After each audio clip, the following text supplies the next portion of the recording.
이 도시 이 성에서 살려고 이사 왔는데 이곳은 살기 좋은 곳입니까? 라고 물었습니다. 그러자 이 할아버지가 예전에 자네가 살던 곳은 살기 괜찮았는가 되묻습니다.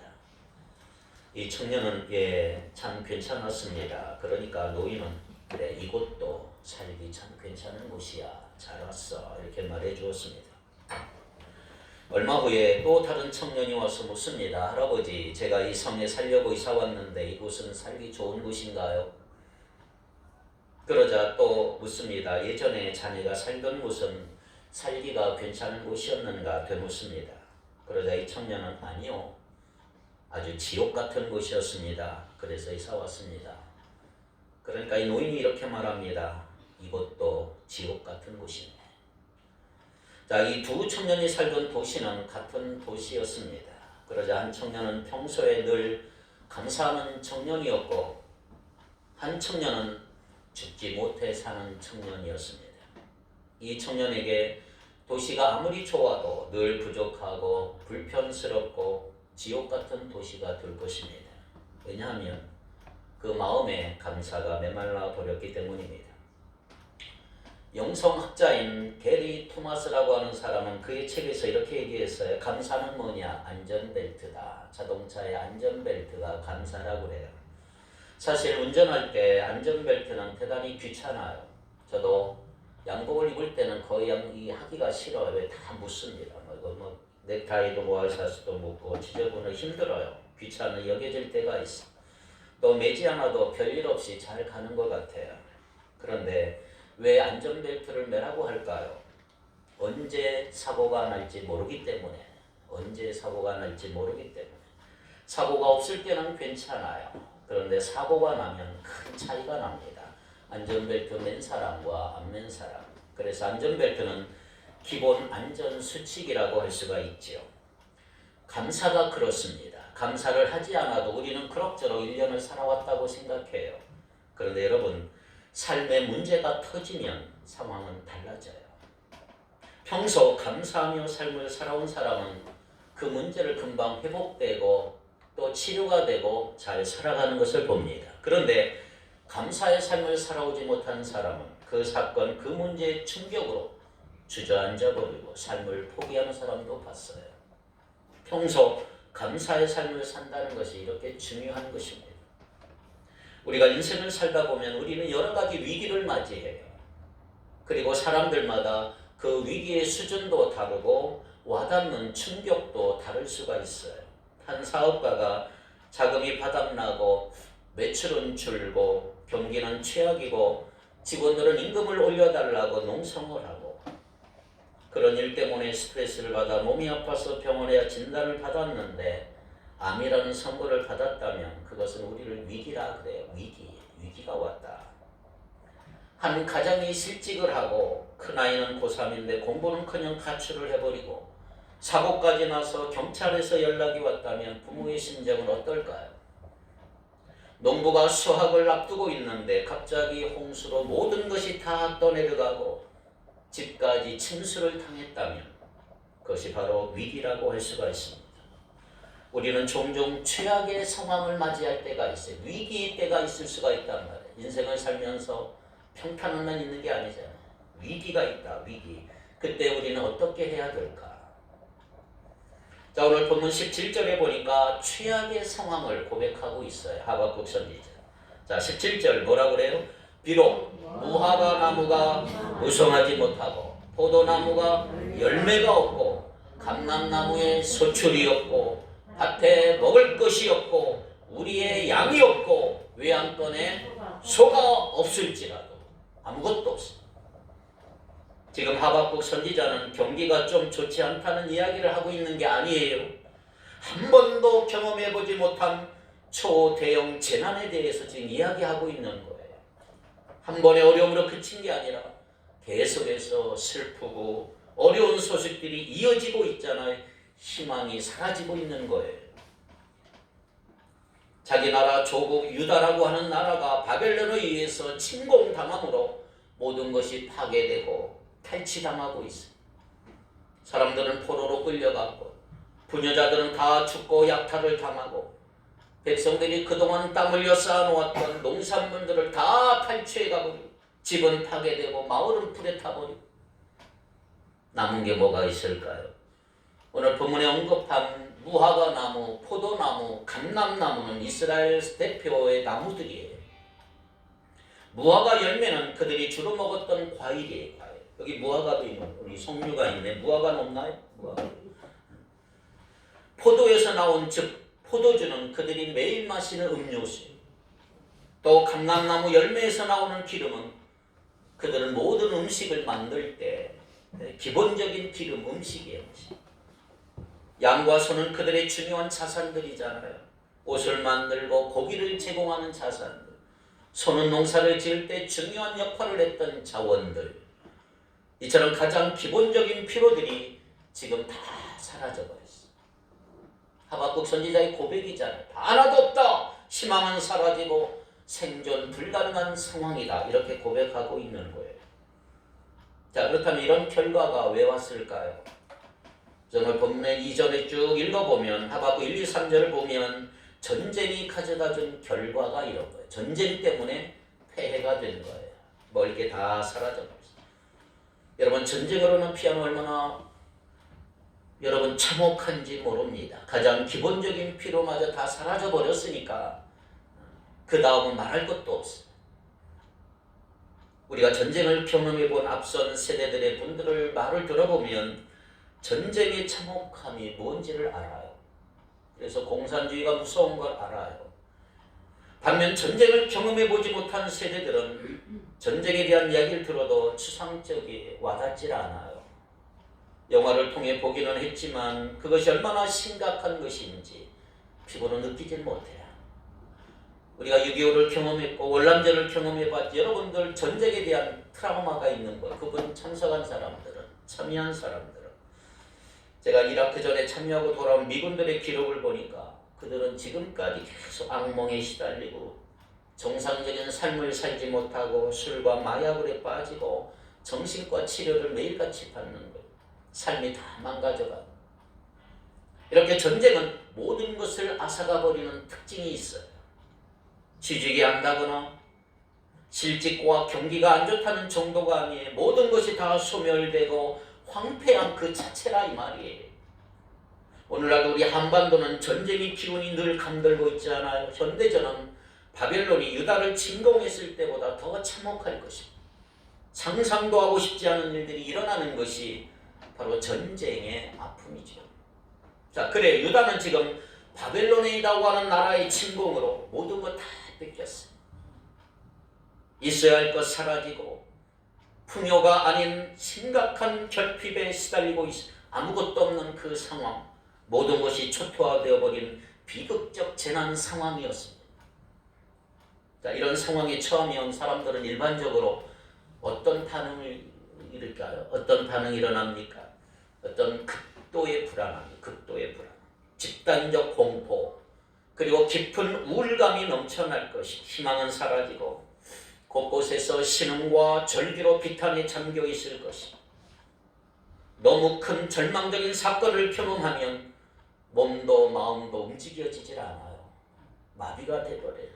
사람들은 거대한 풍파에 산산조각이 나버리고 거대 기대할 것이 아무것도 없는 소망이 뿌리채 뽑혀버린 그 상태.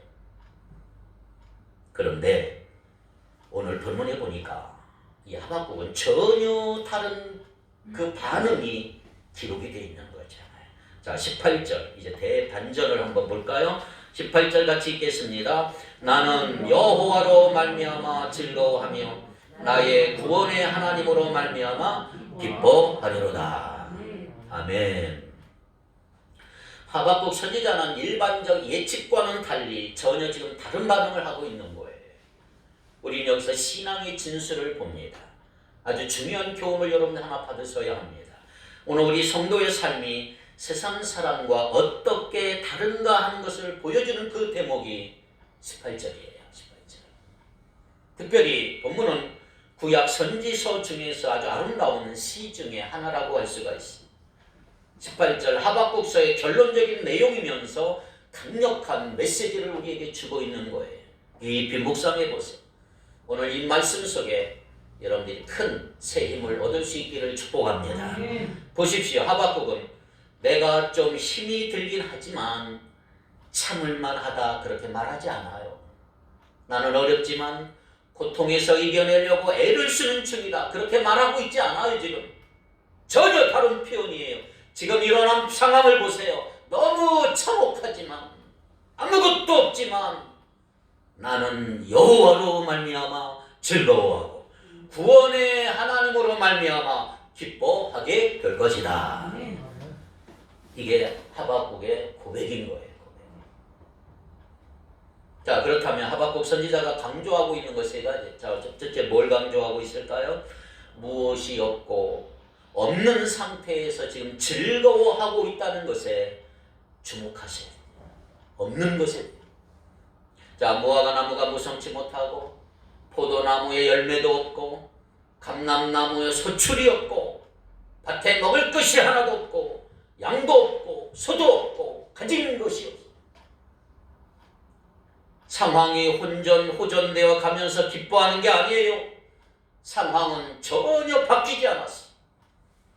그런데 하나님으로 인하여 즐거워하고 기뻐한다. 오늘날 우리가 기대하는 상황으로 바뀌면 그때 행복해지고 기뻐할 거라고 생각하지 않습니까?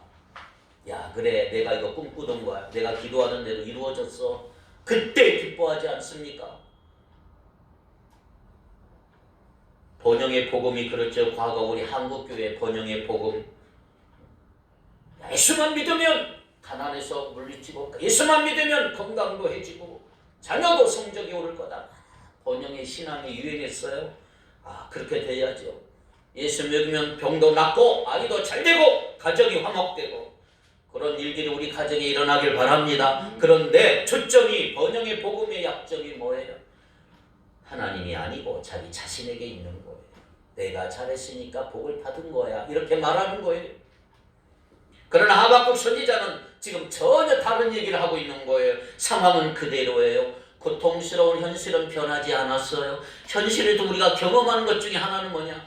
어렵고 힘든 상황이 갑자기 변하지 않는다는 거지요. 기도 응답될 때도 있지만 응답되지 않는 기도도 더 많은 거예요.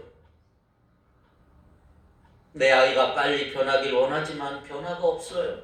예수를 믿어도 배우자 때문에 고통은 여전할 수가 있어요. 사업이 일어났으면 좋겠는데 오히려 더 나빠질 수도 있어요. 상황은 우리가 예측할 수 없어요. 상황은 우리 마음대로 되지 않아요. 날마다 세상은 변화무쌍하고 하루에도 12번씩 변하는 우리의 삶 속에 수많은 일들이 오고 가고 오르락 내리락 냉탕 온탕을 오고 가면서 마치 롤러코스터를 타는 것 같은 불안한 세상. 만약 우리가 일어난 상황에 따라 반응한다면 얼마나 피곤한 인생이 될까요? 부모들이 주로 언제 분노합니까? 대부분 자녀 때문에 분노하죠. 왜? 기대가 많기 때문에 그런 거예요. 이 정도쯤은 살아줘야 되고 이 정도쯤의 기대치가 있는데 기대에 못 미치니까 부모는 화가 나죠. 그러나 오늘 우리에게 주는 기쁨이 뭐예요? 상황의 변화에서 오는 게 아닙니다. 요한복음 15장 11절을 같이 한번 읽겠습니다. 내가 이것을 너희에게 이름은 내 기쁨이 너희 안에 있어 너희 기쁨을 충만하게 하려 함이라. 주님의 기쁨이 우리 안에 있을 때 우리는 다르게 살 수가 있다 말이죠. 주님의 기쁨은 상황에 따라 오락가락하지 않아요. 주님은 어떤 상황보다 크신 분이에요. 크신 분. 주님이 가지고 계신 그 기쁨이 우리 안에 있으면 우리도 동일하게 어떤 상황에서도 결코 흔들림이 없이 변함없이 여호와로 말미암아 기뻐하고 즐거워할 수가 있다. 할렐루야. 만약 우리가 어떤 것 때문에 기뻐한다면 또 다른 어떤 것 때문에 슬퍼할 수밖에 없습니다. 남편이 승진해서 너무너무 기뻐하다가도 다른 좋지 않은 상황이 생기면 그 기쁨은 금방 사라져요. 여러분, 주님 안에 하나님 안에 기초하지 않는 기쁨은 한순간에 날아가 버리는 거예요. 그러나 하나님으로부터 오는 기쁨은 차원이 다른 거예요. 만약 우리 안에 감사와 기쁨을 잃어버리면 지금 내가 어떤 것에 주목하고 있는가를 한번 잘 보셔야 합니다. 내가 지금 뭘 보고 있는가? 그래서 내가 감사를 잃어버리고 기쁨을 잃어버렸는가? 우리 주님은 고통을 이기신 분 정도가 아니고 세상을 이기신 분이잖아요. 그러므로 참된 기쁨은 우리의 어떤 노력을 통해서 얻어지는 게 아니고 그분 안에 있을 때 여호와로 말미암아 즐거워할 수가 있다. 세상의 상황에 흔들리지 않는 기쁨, 즐거움을 누리는 은혜, 그 은혜가 여러분에게 있기를 축복합니다. 둘째, 하박국 선지자의 고백이 뭐예요? 하나님은 우리의 즐거움과 감사와 기쁨의 출처가 되신다. 지금 하박국이 고백하는 거죠. 기쁨이 어디서부터 오는지를 잘 알고 있어야 돼요. 출처를 모르면 여러분 엉뚱한 곳에 가서 기대하다가 실망할 수밖에 없는 거예요. 자, 오늘 본문을 눈여겨보아야 할 두 가지 단어가 있어요. 17절에 보니까 비록 내가 뭐가 있고, 비록 무화과 나무가 무성하지 못하고 포도나무에 열매가 없고, 비록 그 다음에 18절 말미암아 나는 여호와로 말미암아 즐거워하며 나의 구원의 하나님으로 말미암아 기뻐하리로다. 자, 이 말미암아, 이 말미암아라는 단어를 잘 기억하십시오. 말미암아, 영어로 in the Lord, in이라고 하는 하나님 안에서, 예수님 안에서 하나님으로 인하여. 그러니까 즐거움과 기쁨의 출처가 누구다? 하나님이다. 하나님 때문에, 주님 때문에 즐거움이 있고 기쁨이 있고 감사가 있다. 말미암아. 그런 사람들은 엉뚱한 곳에 가서 즐거움을 찾고 있는 거죠. 삶이 힘들면 고통을 이겨내기 위해서 너무 빨리 문제를 해결하려고 노력하는 모습들이 사람들에게, 그래 참된 기쁨과 참된 즐거움이 아니고 쾌락을 추구하는 것입니다. 일시적인 재미에 빠지고 고통을 잊으려 그러고 마약을 찾고 약을 찾고, 요즘 우리 사회가 많이 어려우니까 향락 산업들이 아주 빠르게 번져나가고 있어요. 사람들에게 일시적으로 고통을 잊게 해주는 건 다 마약이에요. 재미를 주고 쾌락을 팔아서 돈을 버는 사람들, 쾌락은 참된 즐거움이 아니고 그건 모조품이에요. 모조품. 즐거움의 근원이 무엇인지를 아는 게 대단히 중요하다 이 말이에요. 하박국 선지자가 즐거워하고 있는 이유는 단 한 가지, 여호와로 말미암아 하나님 때문이었다. 즐거움이 있고 기쁨이 있고 감사가 있었던 이유는 하나님 때문이다. 자, 이제 그는 하나님이 누구신지를 알았어. 하박국 선지자. 하나님에 대한 오해가 풀렸어요. 절망적인 상황 속에서도 낙심하고 불평하고 하나님에 대한 의문과 불평 섞인 질문을 많이 했어요. 하박국 선지자는 하나님께 막 되들었어요. 왜 예수 믿는데, 하나님 믿는데 왜 이렇게 못 사냐고, 힘드냐고. 하나님과의 대화를 통해서 하나님을 점점 알아가고 있는 거예요. 지금 내가 모든 것 다 빼앗긴 상태지만, 그러나 하박국에게 빼앗기지 않는 것 하나 있다. 그게 하나님이다. 그 하나님을 놓치지 않은 거예요. 환난과 시련이 심해지면 주저앉아 버려요. 일어설 힘이 없고 누구의 말도 위로가 되지 않잖아요. 우리가 욥기에서 발견하는 게 이거 아닙니까? 아침마다 큐티할 때 생명의 삶에서 배우는 게 뭐예요? 모든 것 다 잃어버린 큰 고난을 겪었던 욥이었지만 친구들이 위로한답시고 찾아와서 한마디씩 하는데 그게 더 충격이고 더 상처가 됩니다. 위로가 될 수 없어. 오늘 우리 성도들도 마찬가지예요. 여러분, 고난당한 사람 찾아가서 쉽게 위로하려고 하지 마십시오. 물론 작은 어려움 당했을 때 같이 차도 마시고 바람을 쐬러나 위로가 되지요. 그런데 여러분, 큰 어려움 당하면 쉽게 위로하려고 하면 안 됩니다. 자, 사고로 뼈가 부러져서 병원에 누워있는 사람에게 위로한답시고 가서 죽지 않은 게 다행이야 그러면 운전 항상 조심해야 돼, 휴가라고 생각해. 사실 그런 말들이 위로가 안 됩니다. 힘들어하는 사람에게 한마디 해야 되겠다는 생각, 말 한마디 한다는 게 오히려 상대방을 더 힘들게 할 수가 있어요. 여러분, 그렇다면 무엇이 고통당한 사람에게 위로가 될 수 있을까요? 그가 당하고 있는 고통의 무게보다 더 큰 힘의 작용이 있어야 위로가 돼요. 하박국은 다른 게 아니에요. 여호와로 말미암아 하나님이라고 고백하고 있는 거죠. 여호와로 말미암아 구원의 하나님으로 말미암아 즐거워할 수 있다, 기뻐할 수 있다, 감사할 수 있다. 오늘 우리가 어떤 고난을 당한다 할지라도 그것보다 더 크신 분이 하나님이십니다. 여전히 문제는 남아있어요. 그러나 하박국은 지금 하나님의 음성에 귀를 기울이고 있는 거예요. 자신의 삶을 받들고 있는 힘은 바로 하나님이라는 거예요. 이런 하나님이 계시다. 그래서 3장 19절 보세요. 3장 19절 주 여호와는 나의 뭐다? 힘이다. 주 여호와는 나의 힘이시라. 나로 하여금 살게 만든 힘, 원동력이 뭐냐? 여호와 하나님이라는 거예요. 무화과 나무에 나무가 무성치 못하고 포도나무가 열매가 없고 감람나무에 수출이 없고 밭에 먹을 게 하나도 없고 양도 소도 없지만 나로 하여금 일어서게 만든 거 하나님이다. 그 비전을 보고 있는 거지.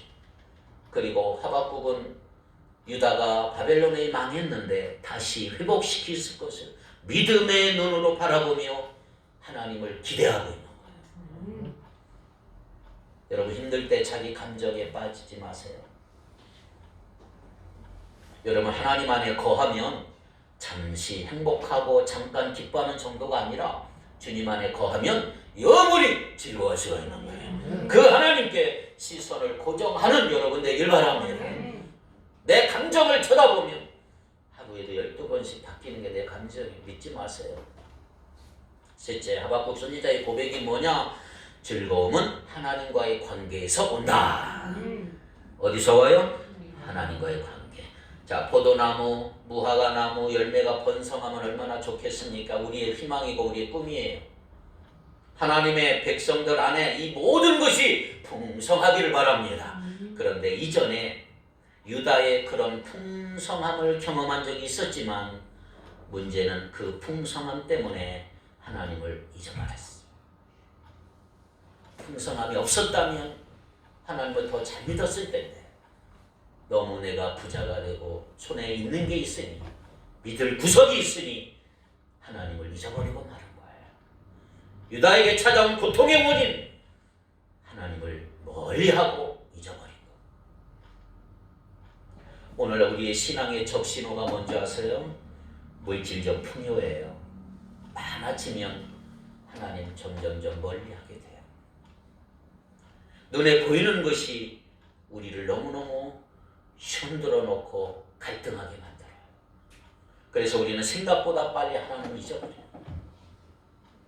물질적 풍요로부터 오는 힘이 얼마나 강력한지 영적 갈망이 금방 식어버려요. 그 뜨거웠던 성도가 어느 날 손에 쥐어진 게 많다 보면 하나님 점점 잃어버려요. 멀리 가는 거.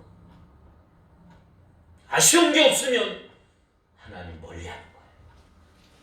맛있는 거 먹는 거 많이 먹는 거 죄가 아니에요. 많이 드세요. 그러나 위험한 게 있어요. 맛있는 거 자꾸 추구하다 보면 조금 더 맛있는 거 찾다가 절제를 잃어버려요. 하나님 잃어버려요. 우리가 즐거움을 찾는 것 자체가 나쁜 게 아니에요. 행복하십시오. 그러나 하나님이 아닌 것으로 즐거움을 찾고자 하는 태도와 경향은 대단히 위험하실 수가 있다. 어느 날 자기도 모르게 하나님으로부터 멀어져 있는 자신을 보게 될 것입니다. 기억하십시오. 하나님 안에서 살아갈 때 주시는 결과물이 즐거움이고 기쁨이고 감사다. 우리가 하나님을 멀리 떠나 살 때 찾아오는 건 근심과 고통이다. 요한복음 15장 5절. 요한복음 15장 5절 시작. 나는 포도나무요 너희는 가지라. 그가 내 안에 내가 그 안에 거하면 사람이 열매를 많이 맺나니 나를 떠나서는 너희가 아무것도 할 수 없습니다. 열매는 하나님과의 관계 안에서 결정이 되는 거예요. 핵심은 그가 내 안에 내가 그 안에 거하면 주님이 내 안에 내가 주님 안에 거하면 형통해지는 거예요. 그때 때부터는 형통이죠. 결국 유다가 절망적인 상황이었던 상황은 유다라고 하는 나라가 하나님과 멀리 거리 멀어졌기 때문에 결국은 유다가 망해버리고 그들이 사는 길은 다시 하나님께로 돌아가는 거예요.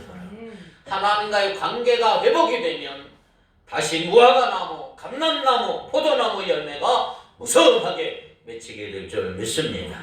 모든 것은 하나님과의 관계로 결정이 되는 거다. 늘 하나님 가까이 하시기 바랍니다. 주님 안에 살아가기를 축복합니다.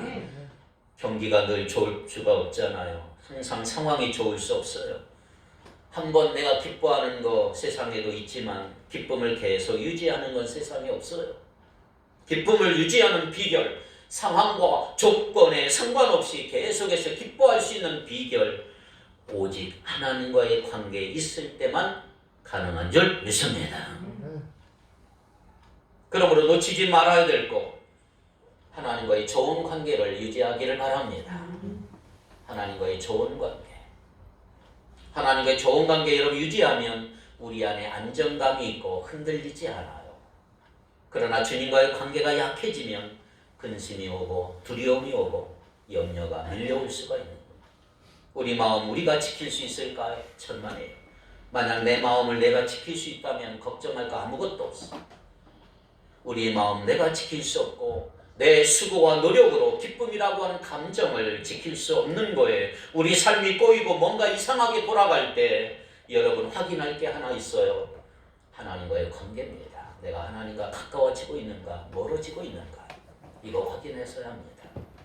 주님과 깊은 교제를 나누는 삶을 살면 조금도 염려하거나 흔들리지 않을 수가 있는 거예요.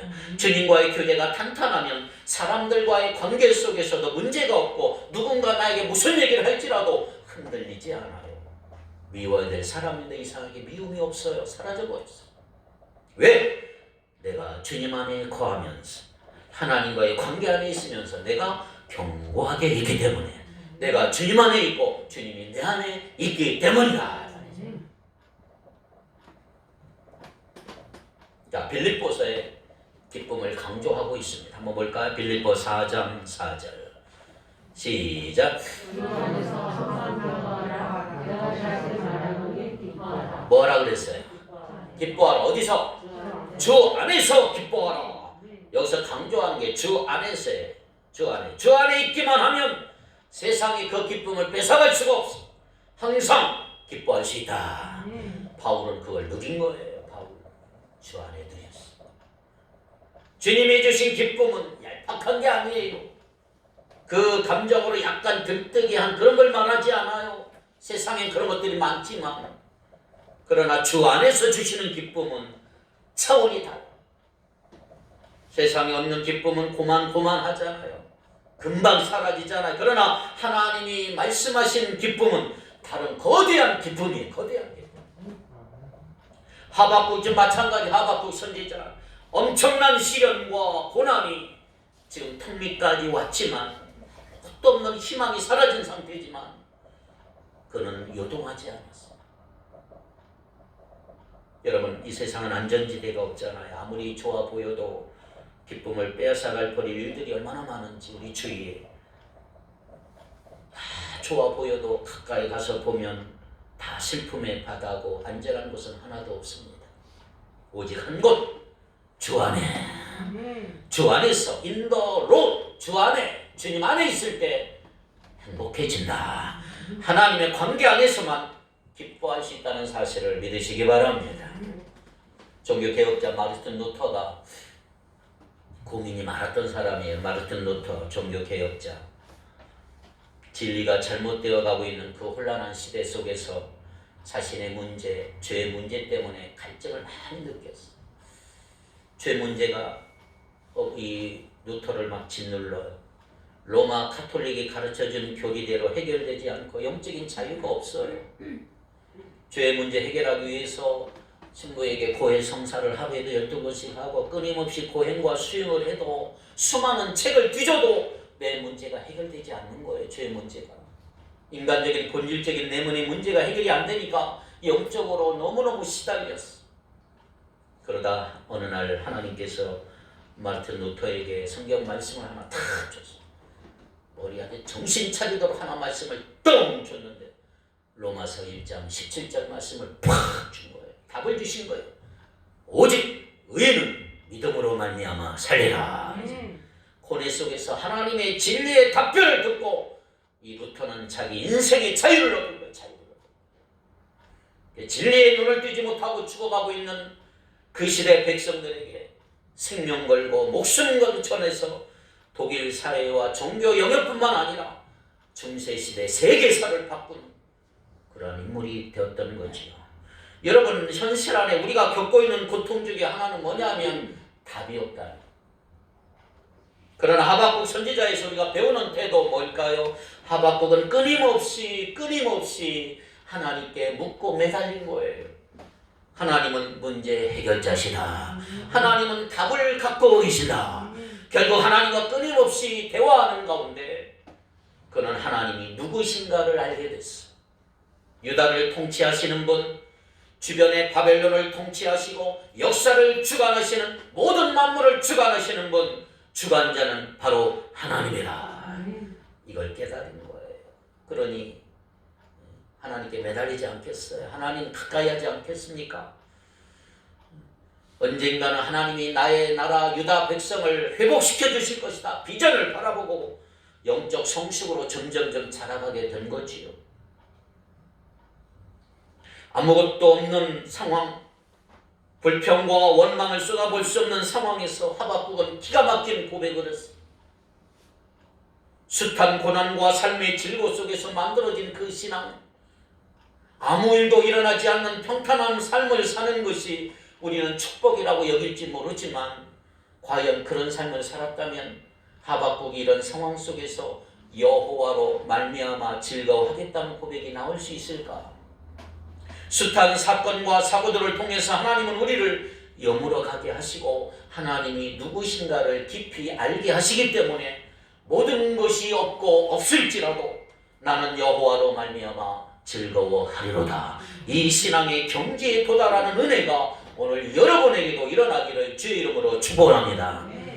어려움이 닥쳤을 때 우리가 전혀 원하지 않는 상황들이지만 돌아보면 그 과정 속에서 우리의 영적인 눈을 떠나게 하시고 하나님을 알아가는 은혜를 얻게 하셨다는 것을 여러분들이 알게 될 것입니다. 그러므로 우리 신앙의 대주제는 하나님이세요. 유다의 상황이 바뀌고 하박국의 상황이 바뀌는 게 아니고 하나님이 누구신가를 아는 게 중요하다. 우리나라 지도자 바뀌면 우리나라가 방어이 변할 것 같죠. 천만의 지도자 바뀌는 게 중요한 게 아니고 나의 상황이 바뀌는 게 중요한 게 아니고 하나님이 누구신가를 아는 게 중요하다. 신앙생활 얼마나 오래 했는가가 중요한 게 아니고 하나님을 얼마나 알아왔느냐 이게 중요하다. 지금 내가 당한 일이 얼마나 큰 고통을 주는가가 중요한 게 아니 하나님이 누구인가를 안다면 우리에게 찾아온 그 모든 사건과 고통과 문제는 아무 일도 아닐 것입니다. 그렇습니다. 최악의 상황에서도 아름다운 찬양과 감사와 기가 막힌 고백을 하게 하시는 분은 하나님이십니다. 혼란하고 어려운 시대를 우리가 살아가지만 이 하박국의 고백이 오늘 여러분의 삶 속에 터져 나올 수 있기를 주님의 이름으로 축복합니다. 기도합시다. 거룩하신 하나님, 오늘 추수감사절을 맞이해서 우리에게 주신 말씀 때문에 인하여 감사를 드립니다. 하박국 선지자의 고백대로 내가 아무것도 없을지라도 모든 것이 없고 없을지라도 하나님으로 말미암아 즐거워하고 기뻐하고 감사하는 우리 모든 성도들 되게 하옵소서. 최악의 상황 속에서도 우리 입술의 찬양과 감사의 고백이 날마다 넘치게 하시는 주님으로 인하여 감사하게 하시고 늘 주님 안에 살아가는 우리 모두가 되게 하여 주옵소서. 감사하며 예수님 이름으로 기도하옵나이다. 아멘.